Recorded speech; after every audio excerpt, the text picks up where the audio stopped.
Here at AGBT, we ask the question from a single neuron. How do you study the epigenetics and its gene expression?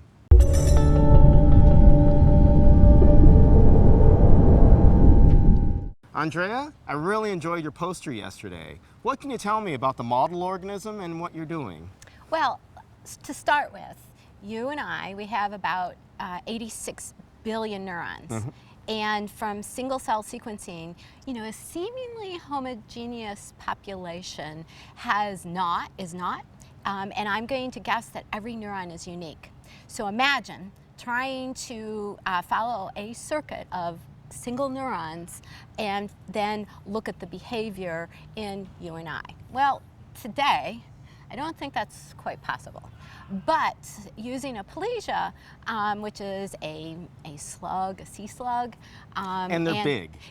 Yes. Okay. So there are little baby Aplysia. Okay. But the animals can grow to about this size. Mm-hmm. But the key point here is their nervous system. They have some of the largest neurons in the animal kingdom.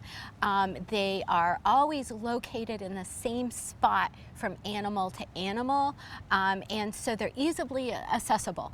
And there's a tremendous amount of electrophysiology done on these neurons. Decades. Yes, decades. And we know so much about them, we give them names. And so that we can always go from animal to animal and pull out the same neuron. And through the pioneering work of Eric Kandel, he was able to take these single cells and trace their circuitry for learning and remembering things. So what we know, much of what we know about learning and memory comes from this model organism. And it contains about 8 single cells, and we can actually condense it down to 2, a sensory neuron that senses a touch and a motor neuron that senses onto a muscle that causes a contraction. The circuit. Yes, this is our basic circuit. But we can actually then remove those neurons, put them in a dish, and simulate the same process. So its ability to work within a circuit and have its associated behaviors cannot be done in you and I today.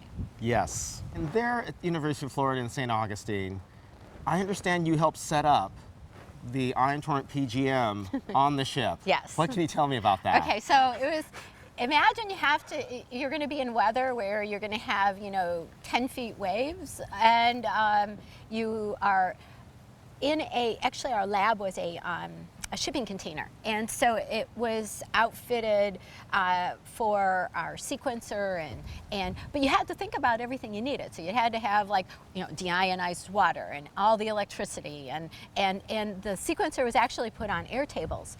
And quite literally, the sequencer was moving about 1.5 feet up and down. And so we really weren't sure if this was going to work or not, right? Huh. And so I was standing there, thinking, oh my gosh, no. And I'm sicker than a dog, like seasick, and our sequencer, all of us got really ill, and our sequencer's just sequencing away. We got better yields on the ocean in waves than we did on the same sample at dock. So the sequencer far outperformed me in 10-foot waves. You heard it here first, folks. The sequencer outperformed humans. Stay in touch with us here at Behind the Bench. And thank you, Andrea. Thank you. Really nice.